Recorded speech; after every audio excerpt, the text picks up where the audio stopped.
I play Robert Lincoln, which is Abraham Lincoln's eldest son. And at this point in the story, Robert's 21.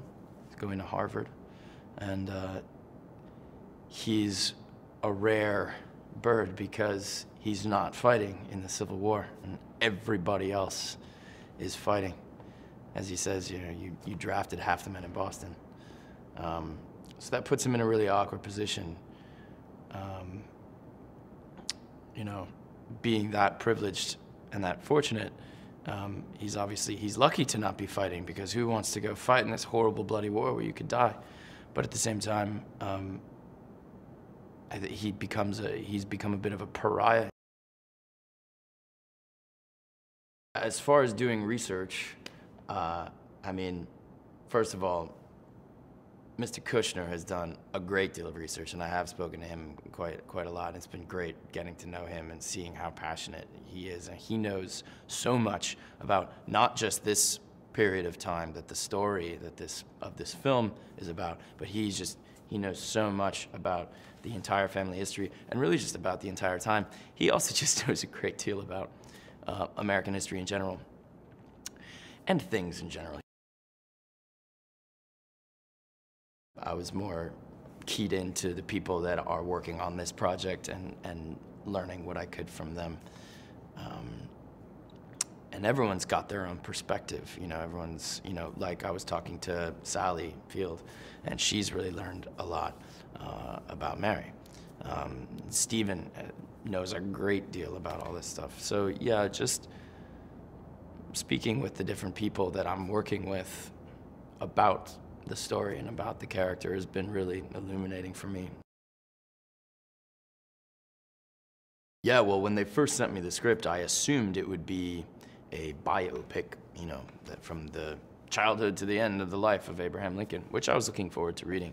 But when I started to read it and discovered that it's actually so specifically focused on this one very important moment in time, like, I mean, it's really over the course of, I think, 2 months.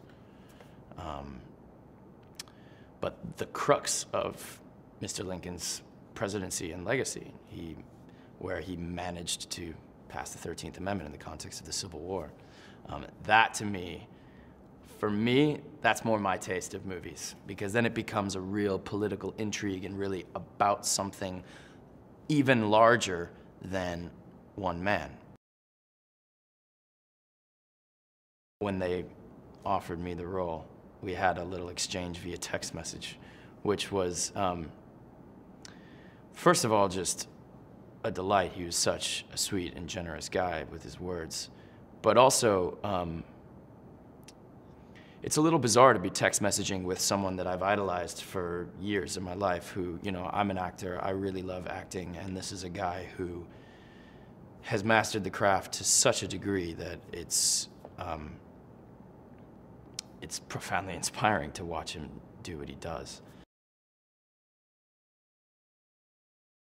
The team that Daniel and Stephen are making is resulting in what I think is just an incredibly profound and compelling image of this moment in history. Stephen has a unique way of sort of diving into the American zeitgeist and reflecting it in cinematic form. And obviously, the story of Abraham Lincoln is a prominent story in our culture. And I think he's the perfect guy to do it, and he's really clearly enjoying it. He's so in his element. It's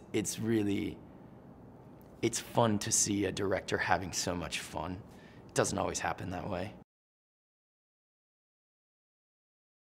I just met Sally for the first time the other night. We did our first scene together, calling each other, you know, mom and son and my boy and things like that. And I know that might sound weird to an outsider, but